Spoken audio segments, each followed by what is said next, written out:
each step of the process, we're trying to drive people to the very next thing. So I think some people get a little too into like, we need to sell the entire product on Facebook, go through every little thing, where sometimes you kind of want to create curiosity or make them like really need to like click on the link and go to the next step. The next step going onto the page tries to like pull people and even go through like a similar thing where it's a really attention grabbing headline and actually pull people to add to cart. You're listening to Ecomonics, a Debutify podcast, your resource for one-of-a-kind insights into the world of e-commerce and business in the modern age. This is Joseph.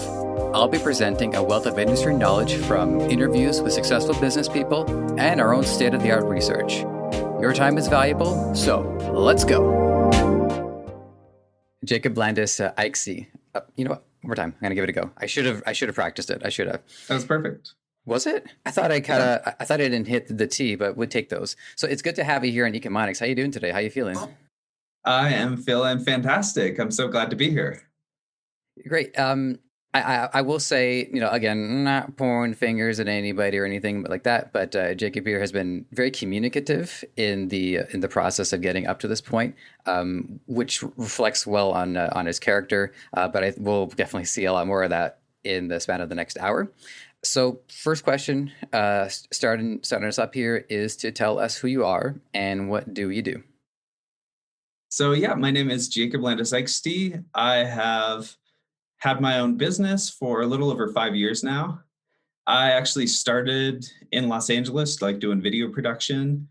And over time, I started incorporating some of my own projects, some freelance, doing more and more like marketing videos, and just really fell in love with like the marketing side of like the video production, helping people. I mean, the biggest challenge with so many businesses is just like attracting like the right customer and client. And I think that's a big part of the difference between success and failure for so many people, is actually having that system or doing it right to bring in the right people.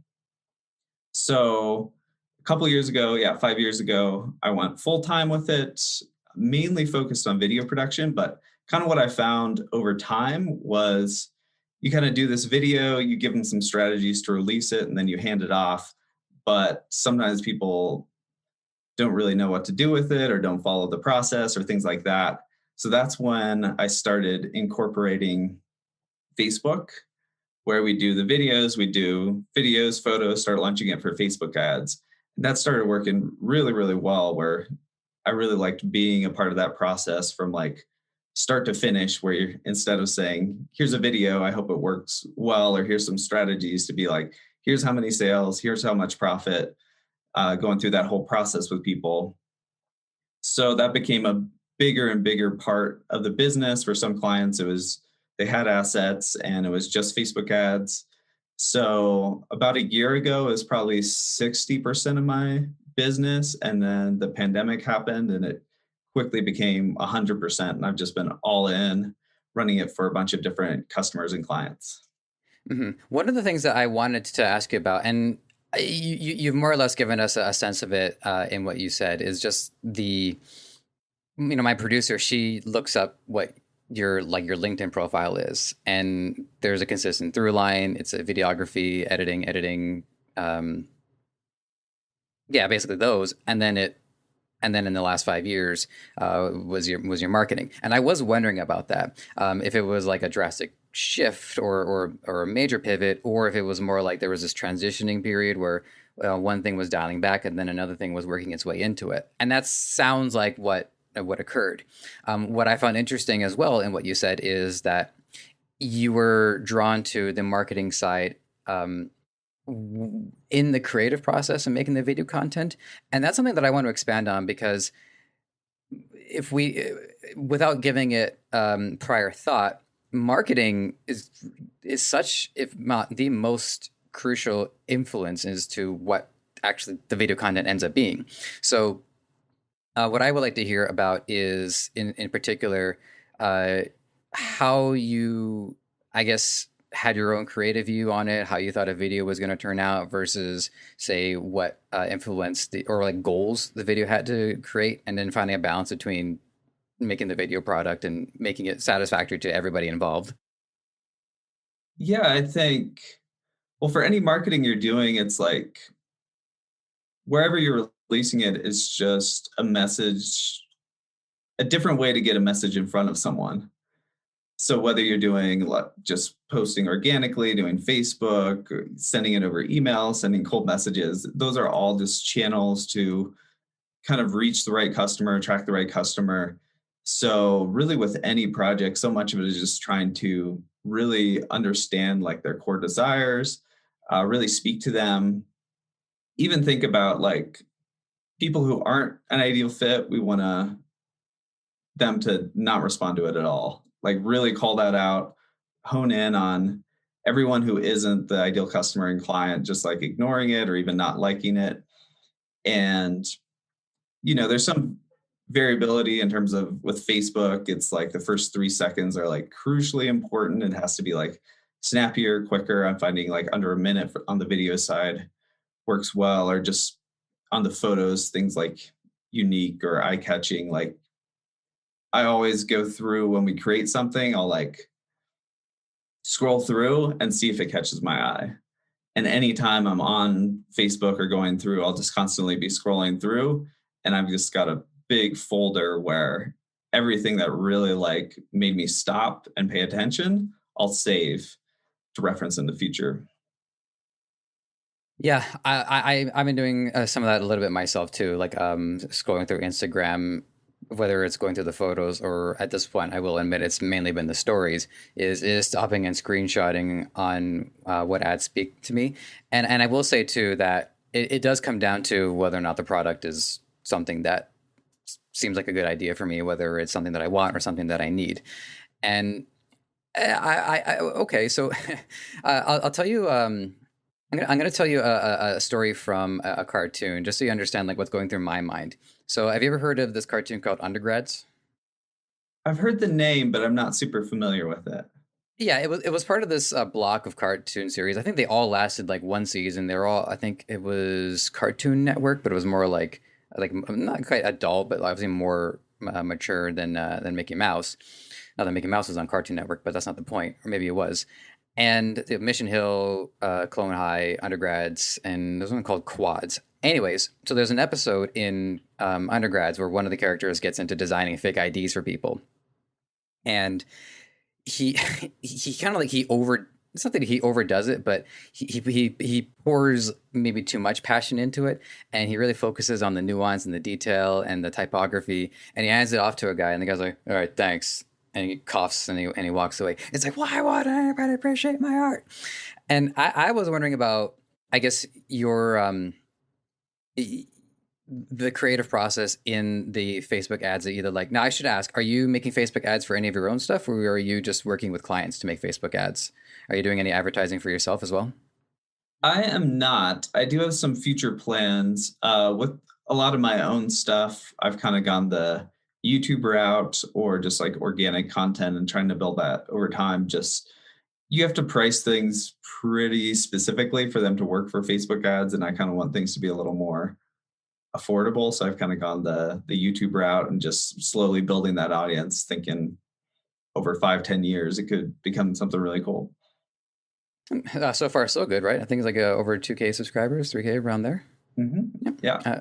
It's 2,913 more than I have. So not that you can mine some of my own personal channel.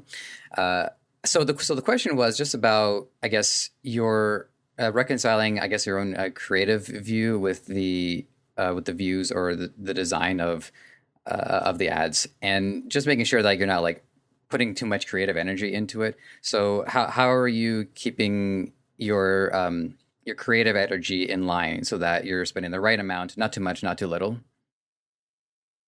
Yeah. I think not that I've done it enough.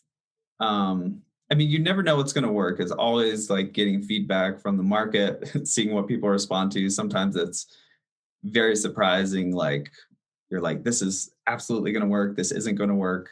And in terms of creative focus, it's finding ways. Often I'm working with people who have some existing like creative assets that we can, and I'm building different templates and stuff, which makes the process go quite a bit quicker for that. I think also in terms of using your time, it's we don't need to over test things. It really depends on the budget. I want to make sure if we're testing different photos for different videos, we're actually going to be able to put enough spend into it that we actually have a good sense if this ad works or not. Sometimes people will release like 100 different things and each thing gets $10 in spend and you just have no idea what's really working. So actually carving out like we're going to do exactly this many videos, exactly this many photos, and then kind of refreshing it strategically. So testing in new things. Usually it's like 80% to existing stuff if it's working well, and 20% to new creative. But yeah, in terms of creative energy, having those templates, not creating more than we need, and using existing assets when it makes the most sense. I mean, the goal is always the best ad we can possibly do. Yeah, and on that note, I've seen quite a few Facebook ads, obviously just through being a casual user of Facebook and Instagram, but also getting to do a lot of research, getting a lot of training. So it's certainly like an above average exposure to this. And so far, for the most part, I've pretty much seen like one formula with Facebook advertising, and you touched on it. It's you know, got a hook in the first 3 seconds, show the pain point, old bad way versus new good way, and explain or present the benefits, not so much the features, because you don't really features aren't really a selling point. It's how the features support the benefits, and then call to action.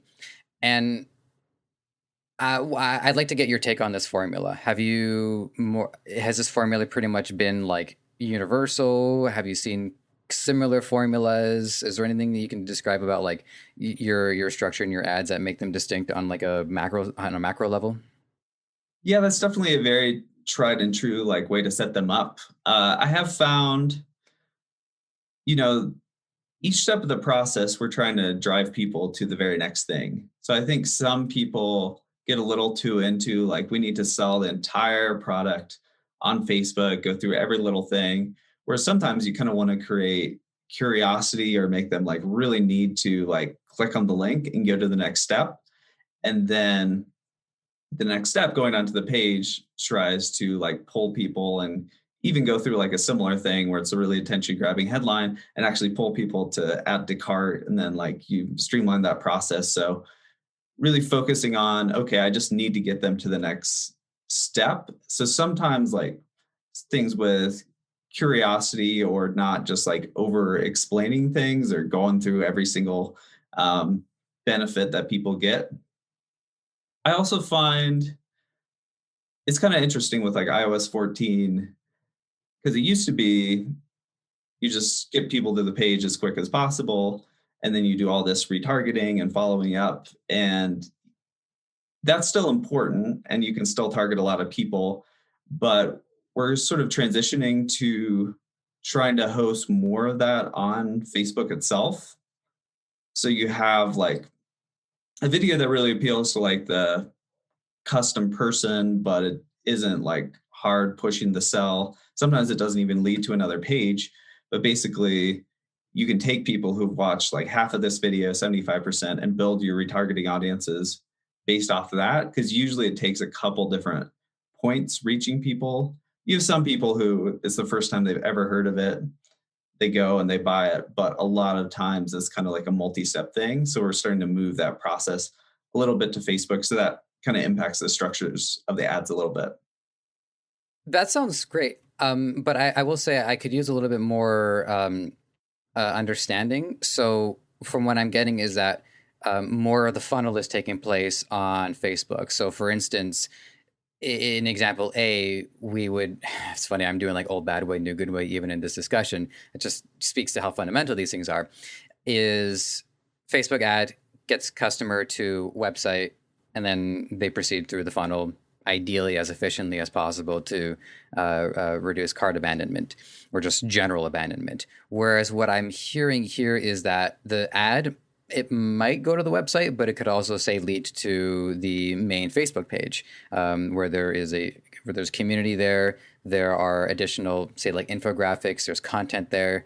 So more of the funnel is taking place in that regard because it's selling the customer on their curiosity peaked from the ad.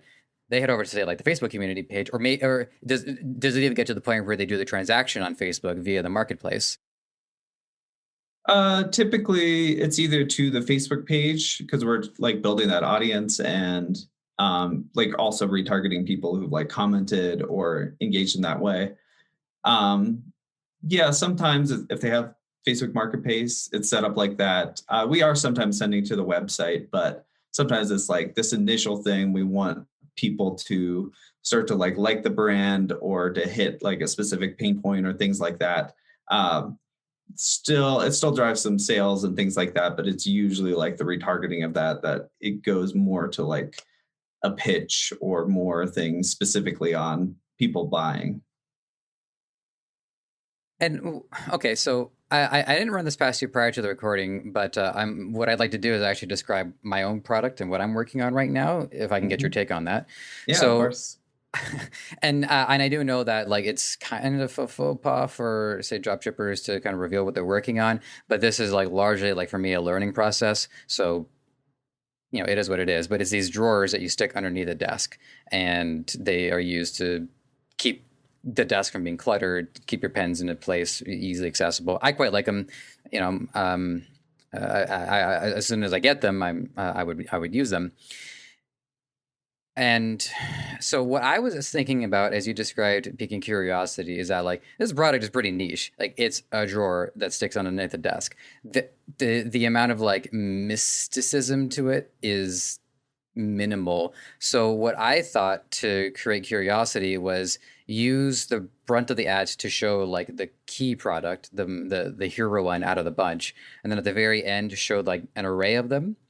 So in that way, the customer might be inclined to see what other products are there, explore them a little bit more in depth, and see like which ones might be ideal. They would have to be sold on the concept in the first place, so the ad has to pull that weight, but it doesn't have to like. I wouldn't want to run ads for every last one of the drawers. I'm just trying to sell people on the idea in the first place. Yeah, I think that could work. And not everything necessarily needs a whole lot of curiosity. Sometimes like there's a unique like solution or like ingredient or product where people or even like system. I feel like sometimes for information that could work well, like, this person's using this like 17th century technology to generate this many leads per day. So that people are like really want to know like what that is. I'm trying to think for desk drawers. So is there a lot of similar solutions to that on the market? Or is it pretty unique in that regard? It it's unique in its positioning because it's the closest drawer that you could possibly have to you. Uh, then the next closest competition would either be having something on the desk, which would cause clutter, or having like another drawer itself. Like we have an Asian store called Muji here in Canada, and you have to forgive me by the way. I don't, because you said you're from LA. Are you still in LA? No, I'm actually originally from Denver, and then I moved out there for about 5 years doing video production and came back to Denver. Back to Denver. Okay, I just wanted to clarify that. So the Muji, they sell product that is intended for people in smaller space situations like myself, and so it's a very thin drawer, three floors, wheels, which I took off because those wheels have made some accidents happen, and that's close. Um, but I'm lucky. I have enough room for even like one additional drawer. Whereas having one of these underneath my desk would give me like instantaneous access to it. So it is a bit about like trying to optimize, but it keeps right now. If I were to look for something in my drawer, I would have to open it up and go through all of the other things that are equally important in there. So these little things they can add up. You end up losing 10 minutes a day or stuff like that. So is it going to save somebody's life? No, but I do see the value in how it helps people. Yeah, and I think it's just really good to always like visually show that even sometimes like split screen or side by side where people it just clicks instantly, especially stuff that no other product is really replicating. And sometimes, like, you don't want to make it too obvious which exact product because sometimes they get a little grumpy about that. But actually ordering like other products and showing them like side by side. So like doing like a second monitor and it's like the thinnest on the market, but then actually like visually showing that so people can actually see it and it gives a more like tangible like where it just instantly clicks like the difference and any way you can visually show that is huge. Yeah, that makes a lot of sense side by side. Oh, by the way, so one thing I just want to get back to very briefly because you're mentioning is iOS 14, and I don't actually know what is going on here. So, what is the significance of the iOS 14 upgrade? So people are still figuring out exactly because it hasn't gone into effect. I mean, we're already seeing some big changes from Facebook, like getting ready for Facebook ads. But basically, when people open up their iPhone with a upcoming update, it will say, "Hey, do you want Facebook to track everything you're doing?" And then the first option is no, and then below that is yes. So people don't know how many people are going to choose yes or no. I would guess it's well over half, especially the way it's framed. Well, once that happens on iPad and iPhone, you're going to have very limited tracking. For a little bit, people thought you wouldn't be able to track purchases at all, which would have been a nightmare. I think you can set it up so purchases are tracked. But in terms of tracking people who visited the website, landed on certain pages, it's seeming like you're not going to be able to track that basically at all. So, right now we have a lot of things. Hey, people, you've got a bunch of products, people landed on the page with the drawer under the desk. You can just show them ads specific to that, retarget that. Um, with a big part of the audience, I think 40% I looked up of my audience is using iPhones. Like probably up to 30%, you just won't be able to track, retarget them at all, which could really impact or mess up different strategies. So that doesn't mean stop doing retargeting. It's still a bunch of people that can see them, but it's going to cause a lot of people to really rethink the way they do retargeting or structure ads, or I feel like ad costs are going to go up quite a bit. That's kind of been a trend over time, but I think it's going to get harder to generate as big of results. You're saying that it's going to increase the difficulty in retargeting, but I'm standing here thinking this is going to increase the difficulty in targeting. Period. If people aren't being tracked by Facebook and their data isn't being studied, then even just being able to target based off interest, people do write their interests, so there is that. But okay, I'm processing this a lot in my head, and one thing that comes to mind too is that talk about marketing. Facebook could have reworded it in a way that was truthful, but a little bit more, I guess, carbon neutral. Like Facebook would like to learn about your behavior to, I don't know, improve your experience in some way. Would you like us to do this? Basically the same thing, but not as tinfoil hatty, which is saying a lot because I'm pretty tinfoil hatty myself. So Apple is the one who's writing this, setting this up. Oh, it's Facebook is Apple. Okay, like my bad. furious about this. Yeah. Yeah, sorry. So um, yeah, I think it's good for people to have some options. I definitely think the way it's framed, like I think people once they opt out will realize they kind of liked actually getting offers that are a little bit the things that they're interested in, or if they're looking at a certain thing and get a big discount code, like that's gonna for the most part go away. So I'm curious after this gets implemented, like if people actually like just getting kind of random ads based off, you'll still be able to do some interest because Facebook can track people on Facebook. It's just basically everything off of the site and where they're going that it's no longer going to get data on. So it'll have to kind of use on platform behavior to build those interest and audiences and things like that. Yeah. And it also, I think, raises a conversation about some of the fundamental goals of marketing, because the long standing conversation throughout this and largely in the e-commerce space is that Marketing is designed to find people who have these interests in one way or another and to sell them on a solution to their problem. But it doesn't seem to be very introductory in the same way where if I see like a billboard ad, it's going to plant a seed maybe for the first time. Like it could introduce me to something. And without that introductory, I don't really see how the market expands. So I'd like to get your take on that. Like, have you even had the opportunity to do introductory advertising, or has the advertising space largely just been like focusing on people who are at least somewhat, in a macro sense, somewhat along the way in the funnel, where at least like some basic fundamental interest has been established? Very simply, like if you do like cars, for instance, somebody says, "Well, I like cars." They write cars in their in their profile. Do you understand what I'm meaning? Like getting people to start their journey. It seems like it's leaning more towards that now, as opposed to looking for people mid journey. Yeah, I mean, with even now, all the customers, we're putting at least 80 to 90% to reach like brand new people.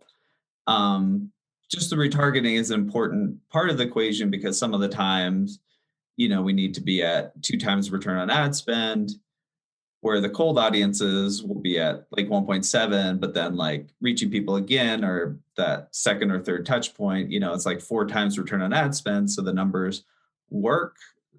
So just realizing that those retargeting results are going to drop quite a bit. So we're going to need to kind of rethink some of the numbers, try to hit it on the cold traffic, or even I think moving more of it to Facebook is going to help, since the retargeting tend to do really, really well.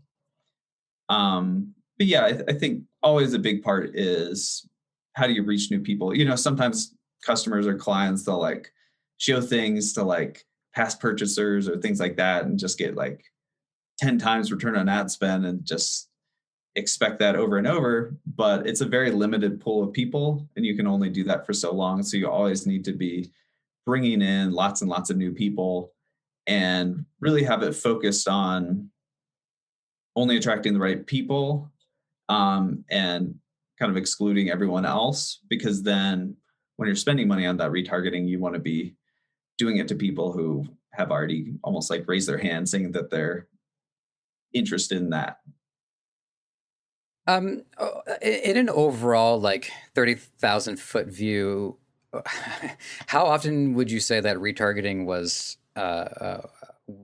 the difference between a sale and not a conversion? Like, have you is it like for every one person that just converts right away, 9 people needed to be retargeted? I know specifics can be hard to pull off the top of your head, but I'm just wondering more like in a broad sense. It's really the product price definitely impacts that quite a bit. If it's a $20-$30 thing, we're getting a lot more first time sales. If it's a $1,000 course or even like a $300 monitor or things like that, it's pretty rare to generate a whole ton of sales, on the initial time people see it for the expensive products. I'm trying to think of exact numbers. Usually I'm looking at like return on ad spend or just, usually we can be somewhere around like 2 times return on ad spend on like reaching new customers and clients. Sometimes it's higher. I mean, Facebook really fluctuates day to day. I've got some different strategies for kind of dealing with the market going up and down. We can talk about a little bit later, but, I'm trying to think exact number wise. I appreciate the attempt, but that's why I always like frame it more as like a fundamental thing. Yeah, I'm thinking of one. I think we're getting like 1.5% of people are clicking the initial ad. And when I came in, we were at 1% of them purchasing, but we got that up to, I think, 6%. So that's made a huge, huge difference. So I'm trying to think how many people that 1.5% and then 6% of those people on cold traffic is what I'm seeing with that account. And this is this is all part of like a larger thread that that I wanted to make sure we covered, which is the ongoing challenge of also advertising on Facebook, and a lot of it has had to do with cost. And what we've talked about so far has been plans for what's coming down the pipe. But I would also like to hear your experience on what you've had to what you've had to put up with so far, because I haven't. I've yet to spend $1 on Facebook advertising. Right now, I'm in like supply acquisition state where I don't end up having to like wait a month to have something delivered. I Right. can't have that. People need their drawers. That's important. Yeah. Yeah. And so, once I get past that, then it's on to the next step. And but I do know that Facebook advertising has gotten more expensive. So I want to hear about more about what you've had, how you've had to adapt over time, and if you can work in there, I'd also like to hear about maybe some of the, I don't know about unconventional, but like maybe alternative marketing strategies that you might have had to deploy along the way, insofar as like I don't know, like guerrilla advertising or stuff like that. Yeah, absolutely. So, yeah, definitely. It's amazing. I'm always tracking. Are you familiar with CPMs, cost to get in front of a thousand people? Yeah, it took me. I was. I'm sorry. I was about to think. I know that one. That's cost per minute. It did take me a second to remember that M stands for. Well, Millie, I me. believe. Yeah. I'm always tracking that. Definitely costs have gone up. A big thing you can do is just always focus on increasing the cart value and increasing the customer lifetime value. So just really building in a good system for, I mean, abandoned cart emails, like upsells, downsells, because really the person who can spend the most money to get a customer almost always wins. Right. Like, I don't know if you're familiar with Russell Brunson. A bit. Um, he We're, has we're a still working marketing. on getting him on the program. Oh, nice. He has a marketing book where he's not really making money on that initial thing. You know, it's basically break even. Yeah. It's $9 or things like that. But he's built all these like upsells and programs and I mean click funnels, which is like something like $1,000 a year or more, depending on the package. So I think he's comfortable spending like $100 to sell an $8 book. So if you go in trying to compete with him in that space and pitch your own marketing book and you're willing to spend $4 in order to get that, no matter what Facebook is doing for the day, it's constantly a competition that's happening. You're not going to win that. So I think a big piece of it is just trying to get that, building a really good email sequence, generating repeat purchases, actually, increasing that cart value helps a ton with cost. I've also found what's really helpful is like cost cap. You can actually like set manual bids. So this is how much I'm willing to pay to bid. It's a big auction, so whatever you're willing to bid to Mm. get in front of people. Yeah, that's a good way of thinking about it. So, and I test those different bids, and some of the lower ones get like no spend. So on a really good day, it may spend, let's say you set the budget at $300. On a good day, it may spend 150, 200, even 300. On a bad day, there's going to be no inexpensive auctions, and it's hardly going to spend anything. So that's a good strategy for hitting your numbers. The spend is all over the place. So I usually do a pretty even split of lowest cost and like cost cap, and then throughout the day, I'm adjusting, turning up or turning down the spend based on how things are doing. Because a lot of people, they set the budget to, let's say, $5,000 a day. And just every single day, they're spending $5,000. One day you make a ton of money. The next day you lose a whole bunch. I want to have it set where on a bad day, things turn down. So I'm spending $2,000. And on a really good day, we're going up to like spending $10,000 because we're hitting the numbers and can scale it really quickly. So that's a big piece of it, is that daily scaling up, scaling down, both like I used to use automations for everything, but iOS 14, it's like really delay in tracking and results and they're just not working. So I'm needing to switch to having a team member do that a little bit more manually, maybe 6 to 10 times a day, just like I found it kind of messes it up if you increase the budget by more than 20% at a time. So if things are doing well, I'll turn it up by 20%. If they're doing not amazing, I'll turn it down by 20%, and I'll pause it if it's just like doing absolutely horrible. What do you think, or if you've gotten the answers to this, that would be even better. But what do you think are some of the causes of such significant fluctuations in market activity? Or like one day you go up by 20% to 2 days later, it's a downturn of overall 40%, right? Because you would go back to neutral and down another 20%. I've found sometimes the day of the week, like usually weekends are just a lot weaker. I think the best days are often like Tuesday, Wednesday, Thursday. It really depends who's jumping in the market. Certainly days where there's like big sales or like Black Friday, you have to really adjust the strategy or come up with your own like irresistible limited time offers that you can offer for those. Cause sometimes I think costs were like 200% higher on Black Friday. But if you have a really good offer, people are likely to buy. I found, yeah, even like season to season, sometimes there'll be months where just everyone talks about how high costs are, and then the next month it's much better. And even things that are hard to explain, it's just looking, you're like, I don't know what's going on today, but it's crazy expensive to get in front of people, and people aren't buying. And then sometimes it's nice for me. I have a bunch of different ad accounts, so I can see if it's mainly like one ad account or if our ads stop performing or if just like all the ad accounts simultaneously are having issues. That's the overall market. Definitely things over time will kind of get less and less results. That's why you need to kind of do a creative refresh. But if it's just for a day or two, usually it's just a market fluctuation, which sometimes you know why, and other times it's a mystery. Yeah, there might be some some holiday on the calendar that most of us don't know about. Oh, it's the day of the eternal equinox. I thought that was next week.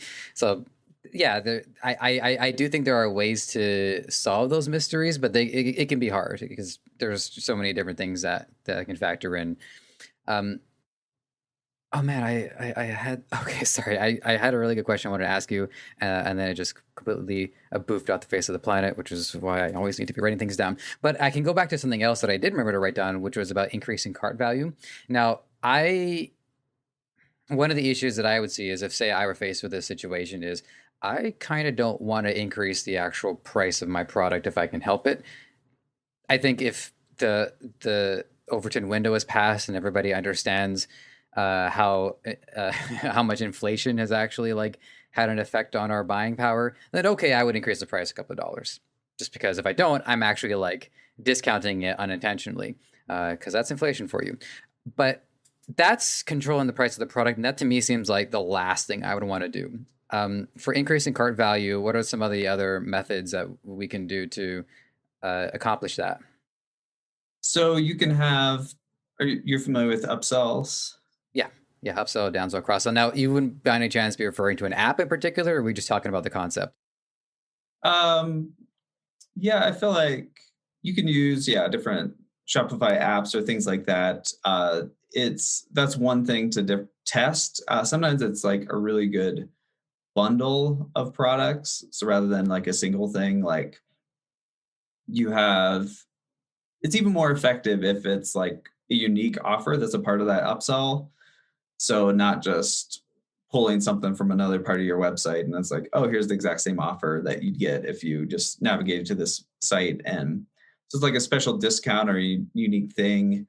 I found with like upsells, thinking like, okay, they met this one need and that's checked off in their mind. So you don't want to sell them something that solves the same problem, but like, what do they need next? Or what's like the perfect companion to this?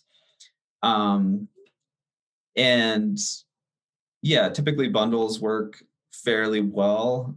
You want to think about the overall price and just how that would impact like your profit.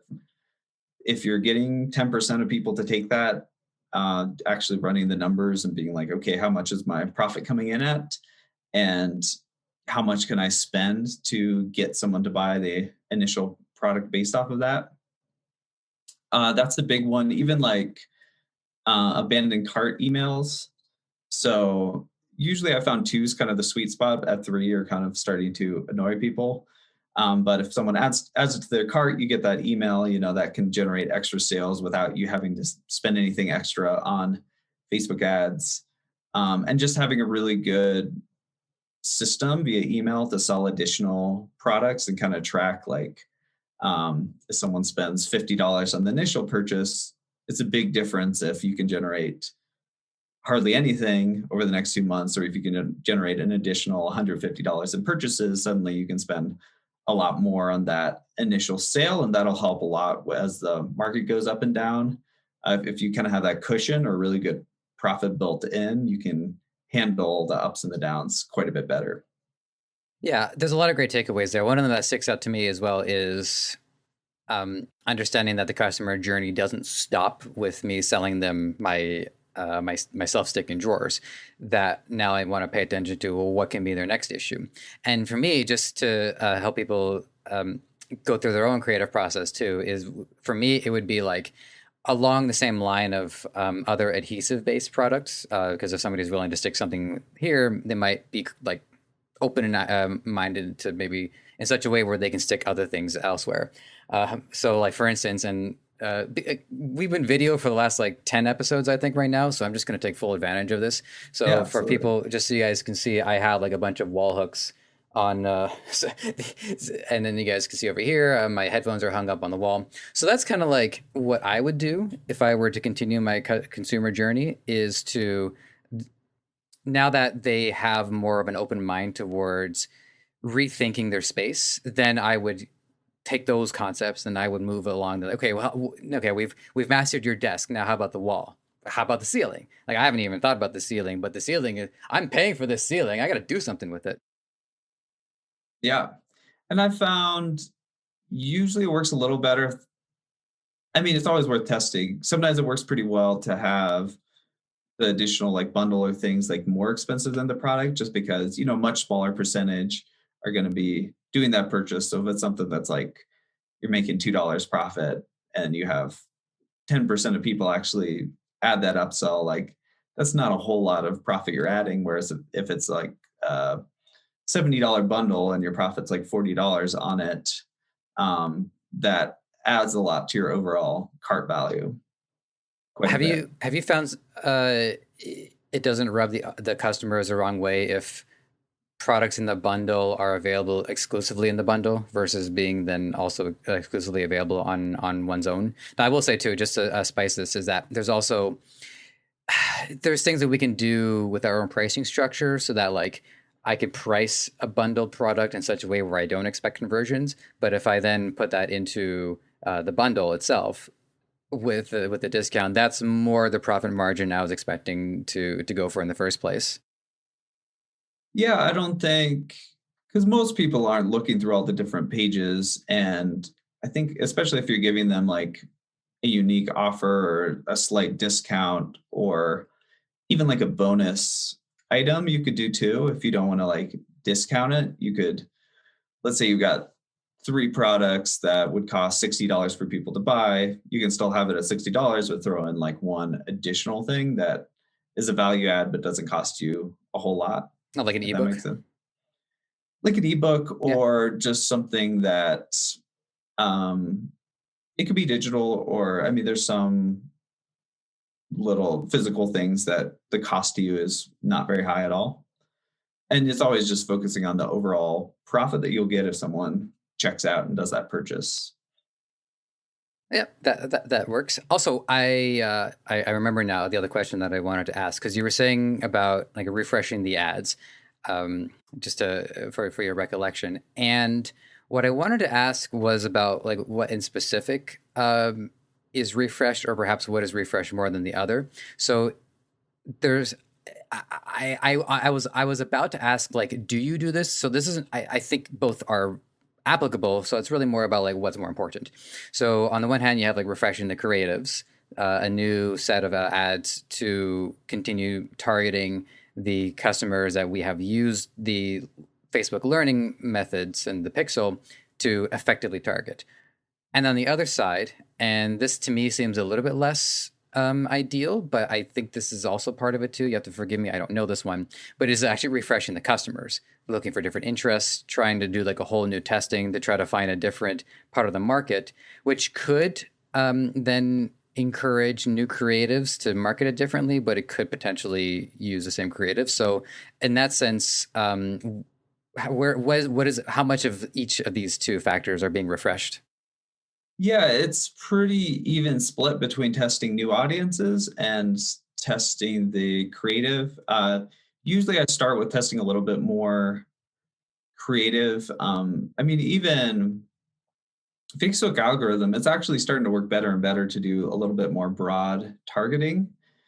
So usually I'm starting more with creative. In terms of audiences, if I'm testing something new, if I'm testing new creative, I want to show it to an audience that I know performs really well already. And if I'm testing new audiences, I want to use the creative that's performed really well. Because then you have an exact apples to apples comparison saying, hey, these ads worked really, really well for this audience. We tested this new one. They're performing much, much worse. So we know it's the audience isn't the best. So yeah, it's filtering in, and it's based off like overall budget. You know, if it's a couple thousand a day, we'd probably be testing somewhere around like 20 ads, and usually starting with like 3 or 4 audiences, and then just over time, especially if one audience starts doing worse or one ad starts doing worse, we start like filtering in new stuff and using data on like what's already working well to influence like the new things that we create. Mhm. Yeah, I just want to say from my own personal journey is that I'm if you were like my eighth guest, this would have been a lot harder for me to follow. So for our audience, this is why I encourage people to listen to this content in as orderly a fashion as you can, if not like go like well, episode 1, 2, 3, 4, 5, 6, 7, because as I'm able to have this conversation with you now, a lot of this is based off my my the luxury of being able to ask so many people so many great questions and be able to like slowly process this over time. And I want the audience to understand is that none of this happens quickly.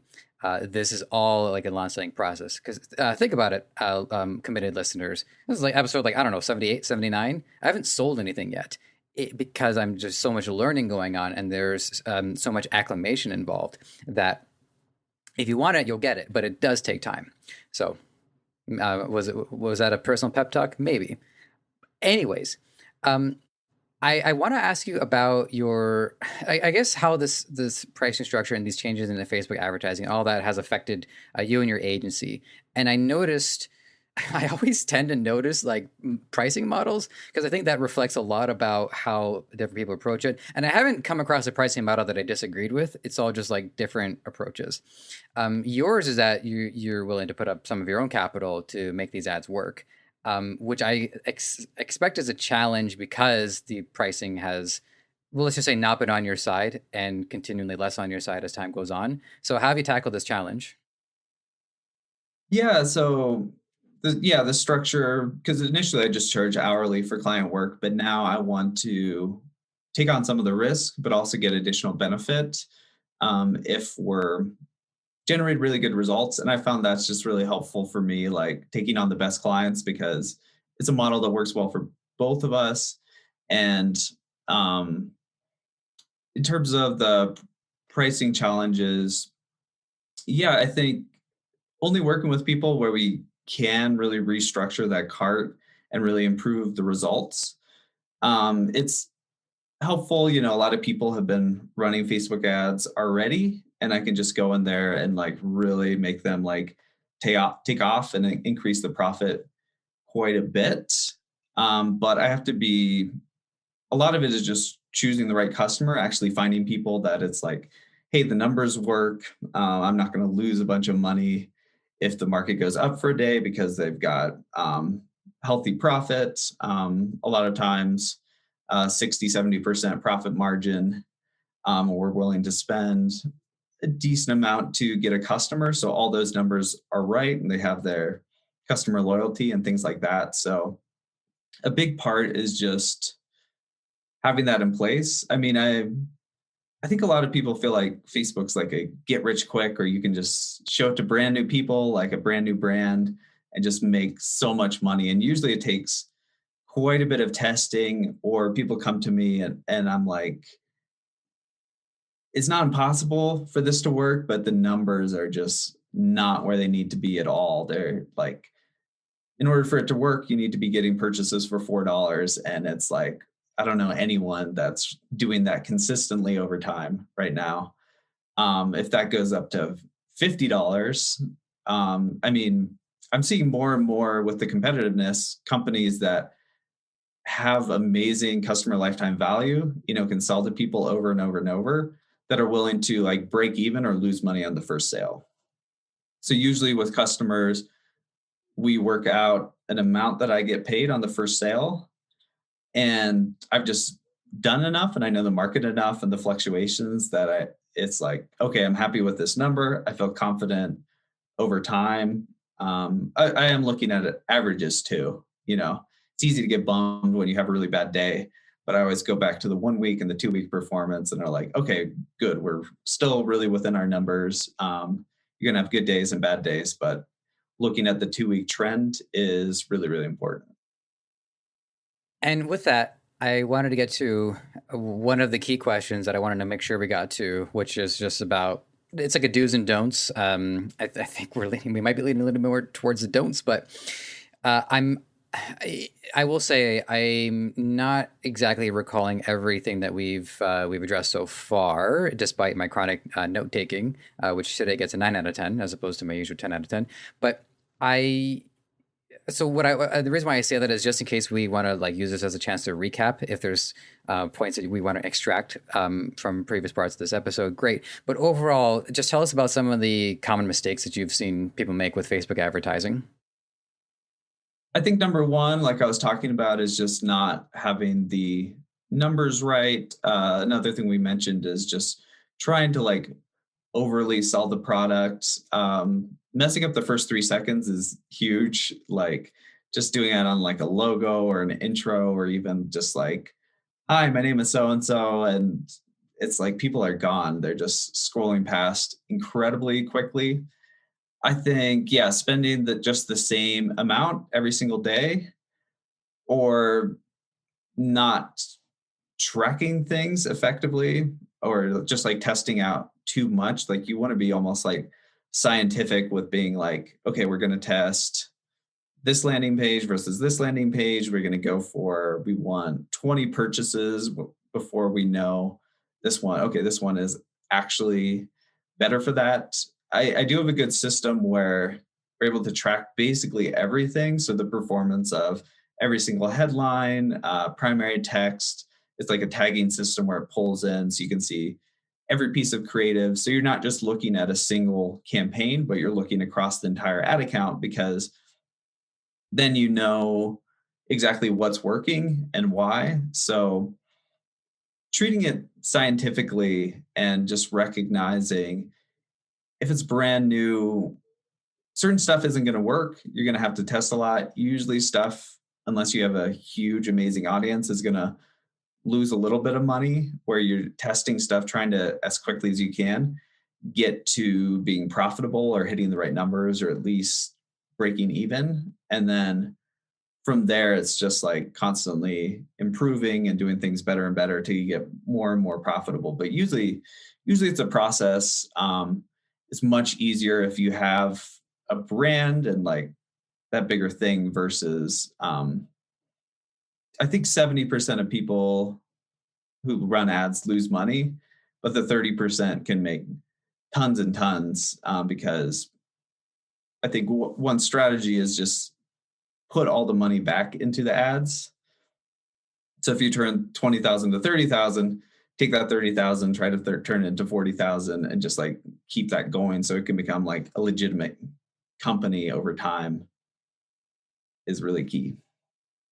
Yeah, one thing that I extracted out of that, I guess I've always found like a little confounding, is in A/B testing, because how I'm not sure what the difference between A and B would be. Sorry, it's so confounded that I'm not even sure how to ask this question. But like, okay, so let's say I'm looking at A, it has certain copy images, and it's not working. And then I change things for B, but what I'm not understanding is like, how do I know what changes should be made for accurate testing versus if, say, I'm making changes that are so minute that both ads fail for a much more macro reason. So usually when it's that direct A/B testing, it's like with the initial ads, it's usually a variety of different things and angles. So then you have something that works. So you could say, hey, could this be even better if we change the background to red instead of yellow and um, make the text bigger or move the text over here or things like that. So usually with the initial testing, it's you want to make sure they're getting enough spend so you know if it's doing well, but it's kind of a variety of videos and ads. Um, and then like on web pages or things like that, actually I haven't found a lot of results from just like changing a button color or things like that. Usually it's like removing a section or structuring the order or things like that. So you want to be testing those two. And when you're running that test, you just start with, okay, what are the initial results? Hopefully it's working okay. For the one, is less than 1% checking out. So I said, okay, I'm going to over time test this versus this, see if we can get that up. Okay, this one's 2%, great. Throw out the 1%. Then you can move on to another test. So usually the initial testing, you're testing a bunch of stuff. You kind of get into making adjustment or it's kind of iterating on what's working, usually when you're running that head-to-head test between the two. And with that, we have very, very nearly filled our time here. I will say this has been jam packed with a lot of stuff that I'm definitely looking forward to implementing as my journey continues. And so for that, I just want to say thank you. You've been a treasure trove of some really great insights. And as I've established to my audience numerous times, including probably twice this episode, is go visit Jacob's content. There's definitely a lot more of this. And then also you can always rewind, check it in again. So you all know what to do. With that said, one of the questions that I do like to ask as well is just about like some of your skill sets that come with you. So with editing, for instance, there's just a pretty natural answer to this, which would be, well, you use your editing skills to edit your own content. But there's a more nuanced point to this, which I'm thinking about in particular because of my previous conversation with Sarah Nguyen, where she was saying, one of the important things about avoiding burnout is you have to delegate because you do need other people to help you. Otherwise, you're just going to be doing too much and you'll be overwhelmed. But I'm thinking that there might be a threshold that you would cross where like your editing is so efficient that it doesn't drain on you where it might drain on somebody else who wasn't a professional video editor for 7 years, something along those lines. So with that, I would like to hear maybe if there's any other, say, more nuanced skill sets that have came with you throughout your creative endeavors as you made your way into marketing. Yeah, I think with the editing, a big part of that was just learning to kind of tell a story or hold people's attention. One of the jobs was editing reality TV shows. So that's just like super punchy or even um, trying to whenever you can incorporate some sort of emotion into like the Facebook ads. So like if people feel something, like if there's suspense or like humor or sorrow is a little harder to pull off. Some people could do it. It really depends on the product quite a bit.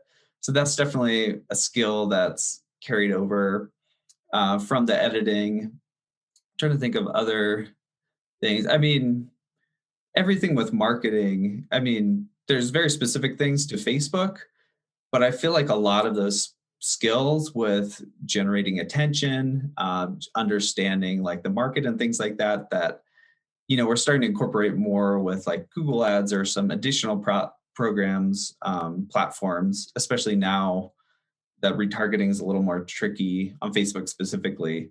And all of that carries over. There's each platform has their intricacies, but building a brand, attracting the right person, that messaging, copywriting is pretty effective no matter what you're doing, no matter what platform you're on.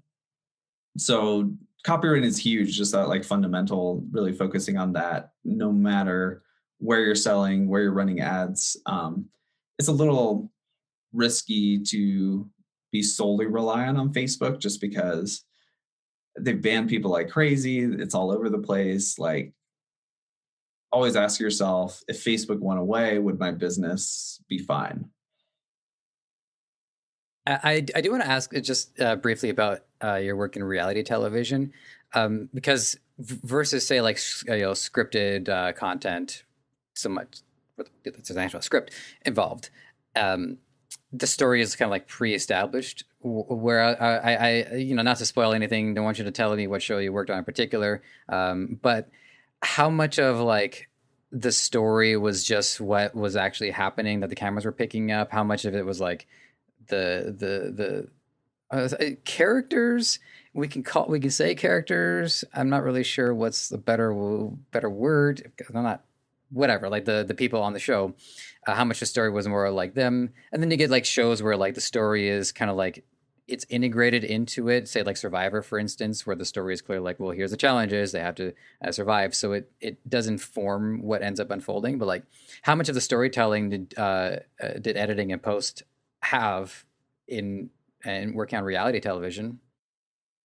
So reality is interesting because people think it's all real or all fake. And usually there's a really strong outline. Sometimes they feed people lines. Sometimes they just get people who naturally clash and try to act like middle school, and producer will be like, oh, they said this thing about you. So it was, they're pretty strong outlines with that. And you have to the exact frame number, like how long the episode needs to be.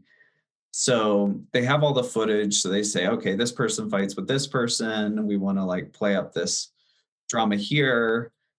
We have these interviews that they conducted post that fight. So you have to weave those in. And then you have, the commercial break starting at this specific point. So there is some discretion in terms of like how you build that stuff up or different like reactions and things like that. But some of it is a pretty clear structure. I mean, it's a lot of the time was there's like a crazy amount of footage. Like, I think for one episode, it was like over 4,000 hours of footage they gave me. Because you have ten cameras rolling for like 10 Yeah. hours a day and all this stuff. So it's like finding the different angles and just um, knowing, okay, you've got this fight, it has to be around 3 minutes. You've got all these interviews, like how do you weave these in together? So a lot of it was kind of structured, and um, but there's a lot of discretion with how you even like timing. I mean, I think that's one thing that's carried over with Facebook ads is just like the difference between like half a second or a quarter a second or just like momentum or like building up suspense or things like that. Just minute adjustments can make a big difference. Or ads pausing half a second before you jump into stuff can actually have a big impact. Yeah, and it's fascinating, the like the atomic equivalent in the creative space, which is the frame, where every single last frame has to be taken into consideration, so much so that there's like a limit to how many frames you can submit as a finished work. And also, as you're describing like this, I was like, okay, I'm trying to put the clues together. What show was Jacob working on? They were fighting. Well, it doesn't really narrow There's down. a thousand. Yeah, I was like, Exactly. all right, great. So last thing I want to talk about. This is just for fun. We're just going to decompress. But I always go through like all the YouTube content, unless somebody has like, I don't know, 10 years worth of content. They put out a video every 2 days. Forget about it. But um, I and a lot of this is serendipitous, because one of your challenges, like way early on, was you just want to dance every day.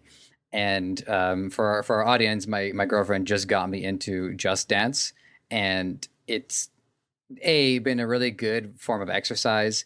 B, it's introduced me to a whole bunch of songs that I would never have thought to like, that I turn out I like quite a bit. Shout out to Doja Cat. Didn't think I was going to bring that up on a podcast ever, especially one that I was hired to do. But all of that said, I actually just want to talk about it for a second. So, like your relationship with dancing and how, like, are you still doing it today? And I would say how it's had a positive impact on you.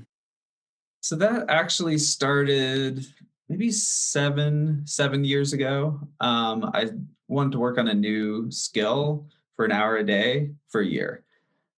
So it started with just learning about like fitness and understanding that stuff, and moved to stand up comedy. I did that for about a year and a half in Los Angeles.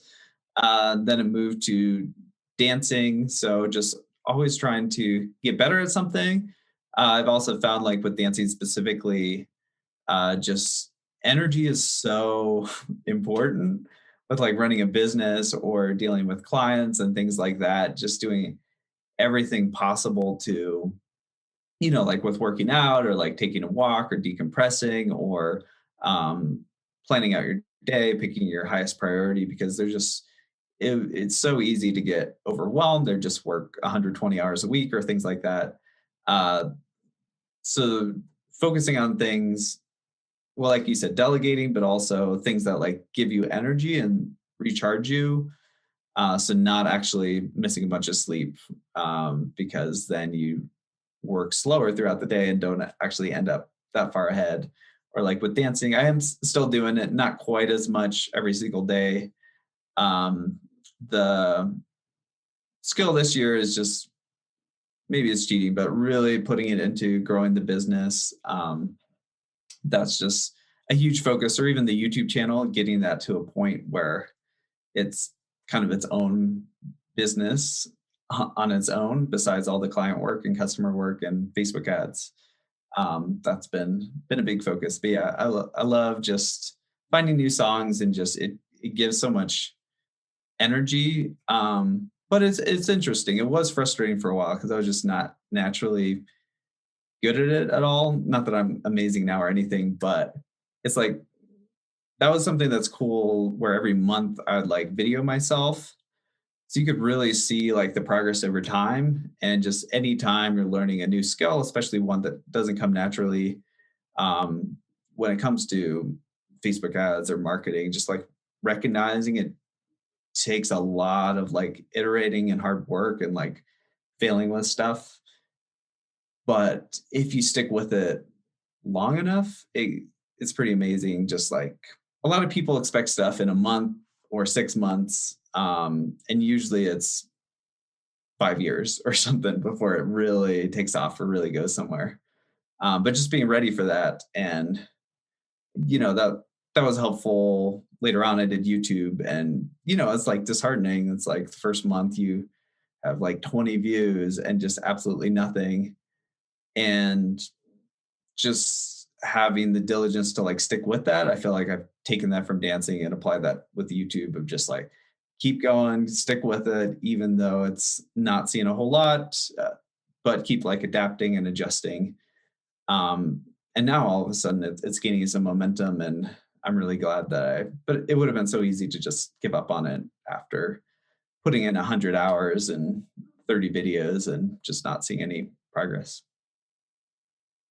Well, I also like too that you said stand-up comedy, because I did that for about 3 years, and it's one of Oh, those things nice. that like it never goes away, the desire to do it. And what I like about it is that I'm always, if a premise comes to my mind, like, oh, that actually would be a good stand-up bit. It gives me permission to write something down. Am I going to use it at some point? I don't know. I'd like to, but we'll see. But it is great to have these additional skills, even if we're not going to like implement them in any meaningful way anytime soon. The difference between having that and not having it is the difference between like a funny premise coming to my mind and it not coming to my mind, and just the difference between feeling a little bit better about ourselves. Skills are definitely a personal investment, and then how they manifest is based on the choices we make and what we do with them. So, Exactly. Yeah. with that, this has been a terrific episode. I'm exceedingly grateful to have had your time and your expertise at our disposal for the last hour. Going to find a better word than disposal. I think hopefully you understand my intention, but that was not a good word. Yeah, of course. Yeah. It's been so good to be here. Thank you. Yeah, you're welcome, and thank you. So the final wrap up is if there's anything else you want to part with, any final words of wisdom, stuff like that, you're more than welcome to. And then let the audience know how they can get involved with your content, check you out, maybe even get in touch. Yeah, I think a big part just with thinking about Facebook ads or things like that is just recognizing there's a lot of challenges to it. It takes a lot of testing and things like that, and thinking about a brand and an audience and things like that. I just see a lot of stuff that kind of frames it as get rich super quick or become a millionaire super quick. And just having done this for a while, I know there's a lot of testing, strategy, building an audience, trying things that don't work. So just learning those skills like copywriting and things like that, and being patient, or even doing stuff for customers, I found is really helpful because they have that existing like audience, customer support base. So that can be a little easier with generating results, especially if they have ads already and they've got some of that initial testing out of the way. On YouTube, I'm Jacob LE. I have a ton of free tutorials. I even have like a 2.5 hour like beginner to expert of Facebook ads that takes you through basically everything from like copywriting, planning out the ads, structuring them, bidding, launching the campaign, start to finish. I also have a 18-day course that's sent via email that people can sign up for, which it features a number of my YouTube videos, but with extra like handouts, guides, workbooks, and then 3 videos that don't exist anywhere else. They're only a part of that 18-day course. So we can link to that. It's completely free, and then you'll get additional like techniques and strategies via email after you sign up for that. Awesome. And with that, I'm going to get you on out of here. So one more thank you for the road. And to our audience as well, thank you for listening and participating in your own way. If you want to reach out, if you maybe you started listening to this and now all of a sudden you're an e-commerce king yourself, feel free to let us know how this show helped you. Whatever the case is, we want to hear from you. So all the best, take care, and we will check in soon. Sounds like London weather, to be honest. Hey, this is Joseph from Ecomonics. Just wanted to thank you for being here and for giving this content your time and attention. I hope you learned something. I can say with certainty, I have learned something with every episode that I have done, and I don't see that changing anytime soon. There's a couple things you can do to help us out. If you want to check out the audio content, we are available on all major podcast platform distributors. And while you're there, give us a 5-star review. It helps a lot.